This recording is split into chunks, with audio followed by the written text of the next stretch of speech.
Digimon World is my most hated game of all time that I love. Why? Well, that's pretty hard to explain. It's a Digimon game, so you would think it wouldn't be anything special, right? It was a game that no one really knew how to play, and even the people who experienced it in the 90s still have no clue how to play this game.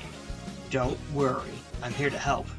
I'll be the gasoline to stop this fire. So welcome to How to Play Digimon...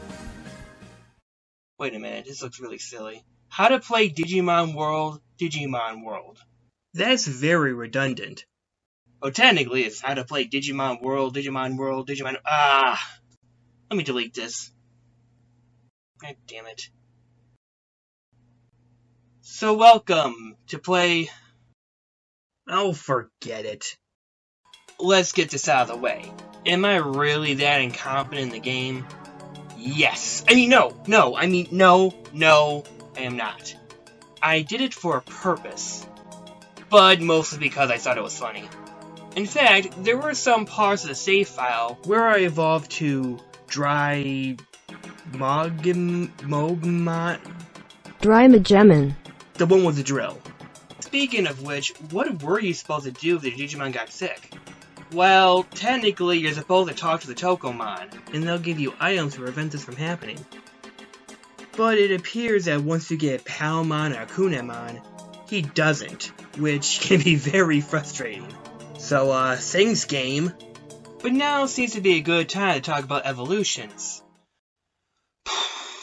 Where do we start here? Evolution has always been non-linear. You can evolve Agumon to Tyrannomon or Meramon, you get freaking Birdramon, or the unfortunate case, Sukamon. And sometimes when I hear people talk about this game, this comes as a shock to most people. You have Agumon, what does Agumon evolve to? Greymon, what does Greymon evolve to? Metal Greymon. In the anime it was straightforward, and non-linearity was uncommon. Well, that's kind of a miss. You can do that, but the games give you more options. It's like that in the card game too, so it's not entirely new. So, that sounds cool, but how do you get there? Well, there's many factors at play here. The biggest one includes training. Certain Digimon require different stats. Like Greymon, they require you to have 100 in offense, defense, speed, and brains. Meramon only takes 100 offense, and Birdramon only requires 100 speed. Tyrannomon requires 1000 HP and 100 defense. The rookie takes 3 days to evolve, and once that timer is up, it will evolve to whatever requirements it's able to fit. If your Digimon does not follow an evolution, you would get a Numamon instead. Something that actually did happen at one of my save states. Eating, pooping, discipline, happiness, and how much you fight are also factors that can make or break your evolution. So the real question is, how would you know? Well, that's a big problem in this game. There is no indicators on what or how to evolve.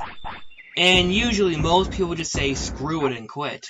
One common trend I hear about people playing this game is them always getting Numamon, which appears to be very common, unfortunately.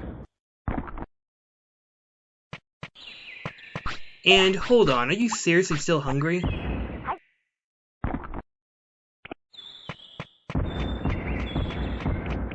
You're gonna be kidding me.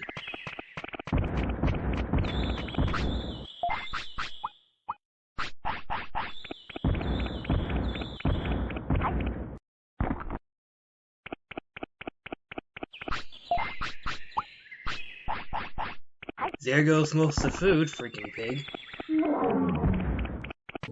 And usually, every time they do get a decent Digimon, it's always by dumb luck. So when I said, how would you know? I don't know, look up a guide or something. I really wasn't making a joke.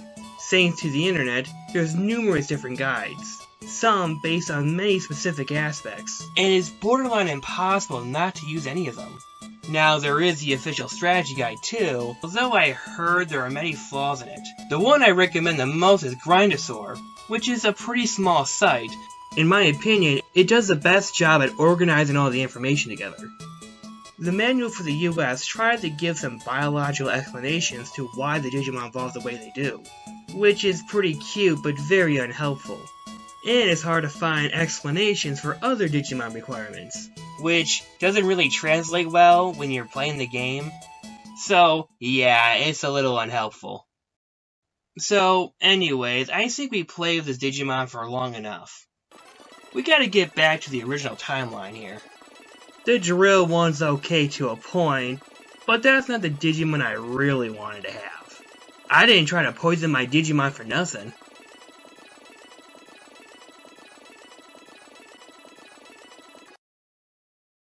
Now, there are certain Digimon evolutions that count as punishment, Numamon being the most common because it's very easy to get. Very useless in combat. Sukamon is like that too. The only useful thing these two have is cleaning up poop. By, eating it. Yeah. Nanimon, which translates to Whatmon, is also a punishment Digimon. You get it by playing with the happiness gauge and discipline gauge by having it both down to 0. It was the first champion I had in the game. I even got it the first day playing it. And it takes a lot of effort to get him. So I don't really know what I did right. Or wrong in this case. There is one punishment Digimon that I don't even think is a punishment. And that is Bakemon. You get Bakemon if you die as a rookie, with a small chance of it evolving. Sounds pretty bad, right? Well, not exactly. Overall, it's not a terrible Digimon to get. But by the way, I want to make a point that if you lose in a battle, you have... Oh wow, the title card just interrupted me. That was really rude. Anyways, when you do lose a battle, some of your items can be taken away. I feel I should bring this up considering how death happy I was in the last video. To remedy this, shut the game off. But even though I want to tie up the ending to the last video and this video like a bow, unfortunately I don't think Bakemon is able to spawn if you get sick. And I tried this so many times, so in order to get Bakemon you have to die in battle, which just really ruins the flow. And I poisoned my Digimon for nothing. If you lose all 3 hearts, you'll also lose your attacks. But wait, what does that mean?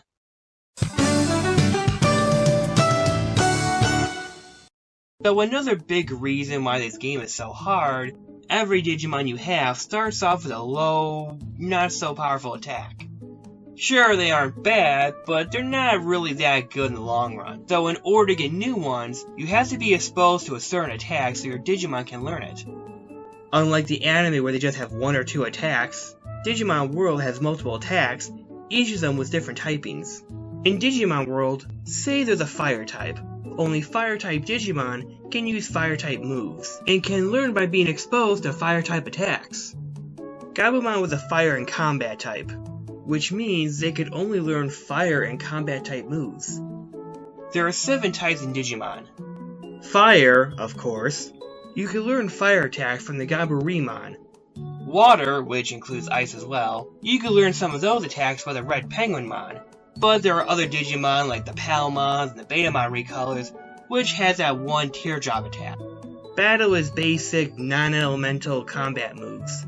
The ones I recommend getting those attacks are from the Patamon. The Gutsamons too, but those are pretty difficult since they have the more stronger attacks. Plant is pretty self-explanatory, which also includes the poison attacks. Now, air is pretty weird. Air includes the air-based attacks, but also electric-based attacks too. I get an impression they were meant to split off to 2 different types, but they decided to fuse them both together.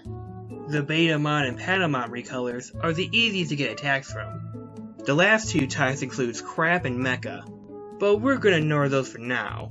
So let's just stick with these 5. And before you ask, I don't believe there's any type advantage. Now, figuring out which Digimon has which attack is pretty complicated. At first I want to say it's by simple appearance, but sometimes it's pretty hard to tell. Kinda makes you admire how simplistic Pokemon is, huh? But just because your Digimon is a certain type doesn't automatically mean they'll learn every attack. I saw Gabumon can learn Magma Bomb, but he is unable to, and I'm just wasting my time. So that's the basics for attacks. And yeah, when I played the game back then, I had no idea how to do this.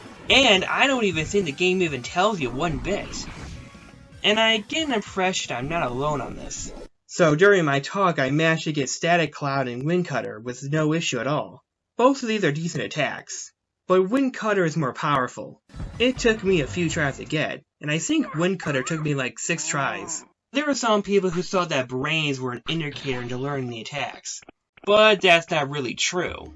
I believe someone in GameFAQs actually dissected the game's code and found that the brain stat had no part in learning it. It's all determined by chance and percentages, really. Also, if your Digimon has a third type, it's probably a waste of time of having a Digimon learn a move from that same type. And keep in mind, you must be exposed to the attack during the fight in order to learn it. For the most part?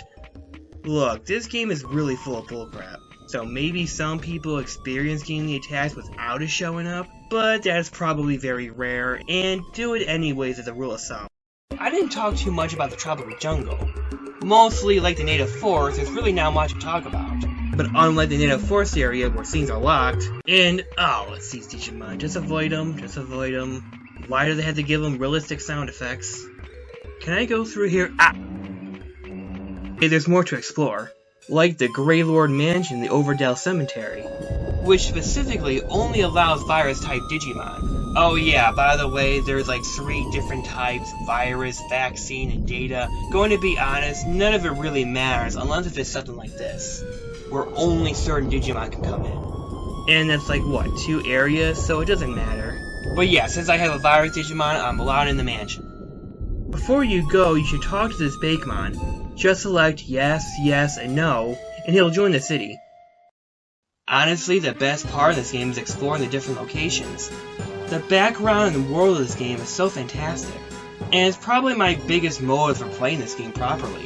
And this was one of my favorite places to explore as a kid. You'll eventually find the mansion key, which will unlock many of the other doors. Most of the mansion is healing items and other Digimon. I wonder what's inside this treasure chest. No way, never mind, it's just a background. Probably one of the oddest ones in this area is Rockmon. It looked nothing like the official version. It's apparently a recolored Frigimon, but with a cool green on black lining.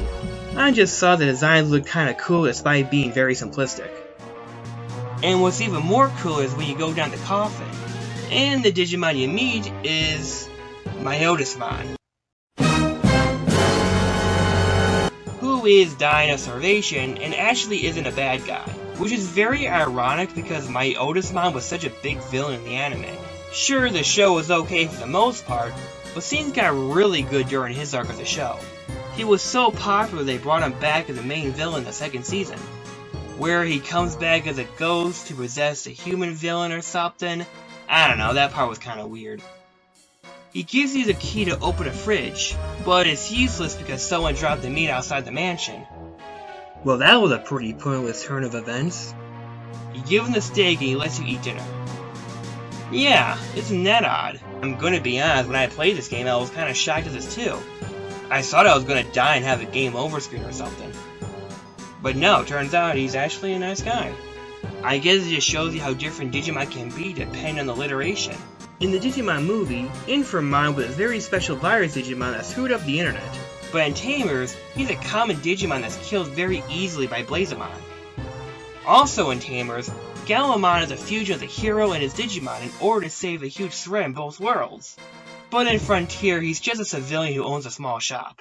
It's really important that we find them. Wish we could help. So many questions. So the big reason I wanted to come here is to get the Meligo Spark attack, which is carried from the Soulmon. Yeah, so it's just Bakemon with a silly little hat.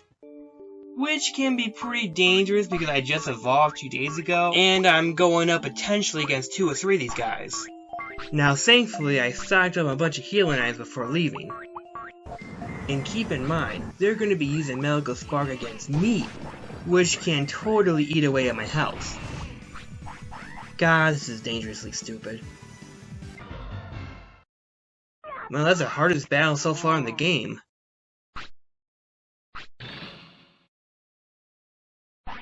and I get nothing for it. Well, time to do it again. God damn it, stop staring at each other. If I walk very specifically, I feel that I could arbitrarily not fight all three of them. I don't know if that works, I like to think that it does.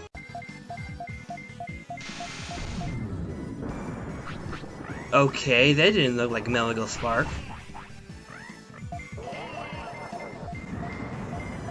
If I learn the ice attack, I'm gonna have a stroke. So yeah, the way you learn the attack is by luck. In my opinion, you probably have a 1/3 chance, maybe 1/4. It doesn't matter how many fights you have with the attack, or how often you're exposed to it. And the latter doesn't really make sense as stuff later in the game too.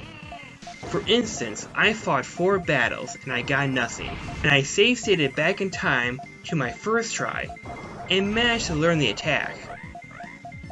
There's a joke in there somewhere and I'm the punchline. And yes, I'm using save states. Look, it's an old game, alright? It's not that big of a deal. You can still save in the same spot as I did. In fact, I did in the middle of the montage. It's really not an issue that counts as cheating, okay? Give me a break. And let's test this thing out.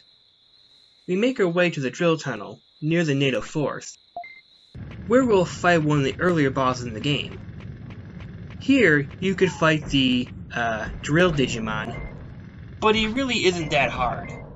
You can beat him with a rookie if you want, but I'll let you see how good his attack is. Come on, show the good attack.